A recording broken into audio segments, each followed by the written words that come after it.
என்னடா 2 நாளாக சமத்தா ஸ்கூலுக்கு போயிட்டு வராளேன்னு பார்த்தேன். 3வது நாள் ஸ்டார்ட் பண்ணிட்டா. ஸ்கூலுக்கு போக மாட்டான்லாம் சொல்லி ஆட முடியல. எனக்கு தச்சு பாப்பாவும் என் கூடயே இருக்கணும்னு சொல்லி அழுவ ஆரம்பிச்சிட்டா.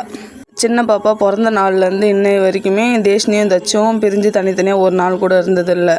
அப்பப்போ சண்டை போட்டுக்குவாங்க, கொஞ்சுக்குவாங்க, இப்படி தான் இருப்பாங்க. இவள் ஸ்கூலுக்கு போனதுக்கப்புறம் ஒருத்தர் ரொம்ப மிஸ் பண்ணுவாங்கன்னு நான் கொஞ்சம் கூட எதிர்பார்க்கவே இல்லை. 2 நாள் அழகாக போயிட்டு வந்துட்டா. 3வது நாள் ஸ்கூலில் கொண்டு போய் விடும்போதே எனக்கு பாப்பாவும் வேணும்னு சினுங்க ஆரம்பிச்சிட்டா. சரின்னு சமாதானப்படுத்தி அனுப்பி வச்சிட்டேன். 4வது நாள் சுத்தமாக என்னை விடவே இல்லை. பாப்பா எனக்கு கூடவே வேணும், இல்லைனா என்னையும் கூப்பிட்டு போன்னு ரொம்ப அழுவ ஆரம்பிச்சிட்டா. அதே போல் தான் சின்ன பாப்பாவும் வீட்டுக்கு வந்தாள்னா ரொம்ப டல்லாகவே சைலண்ட்டாகவே இருந்துகிட்டு இருந்தா. என்னம்மா என்ன வேணும்னு கேட்டாலும் தேஷா வேணும்னு ஆப்போசிட்லேயே ஸ்கூல் இருக்கிறதுனால தேஷா வேணும்னு கை காமிச்சு கேட்க ஆரம்பிச்சிட்டா.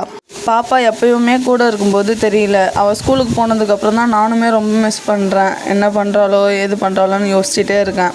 உள்ள அழுதுக்குனே போனதுனால சரி கப் கேக் செஞ்சு வைக்கலாம் அப்படின்னு சொல்லிட்டு செஞ்சு வச்சுட்டு அவளை கூப்பிட்டு வர்றதுக்கு ஈவினிங் போல் போனேன். சின்ன பாப்பாவை பார்த்த உடனே அழுவ ஆரம்பிச்சிட்டா. கண்ணெல்லாம் தொடச்சி விட்டதும் அவளை கட்டி பிடிச்சிக்கினா முத்தம் கொடுக்குறா, தூக்கின்னு போகிறா. பார்க்கவே ஒரு மாதிரி எமோஷ்னல் ஃபீலிங்காக இருந்துச்சு. இன்னும் ஒரு வாரம் 10 நாள் ஸ்கூல் போனாலும்னா அது எனக்கும் பழகணும், அது ஒரு ரொட்டீனாக மாறிடும்.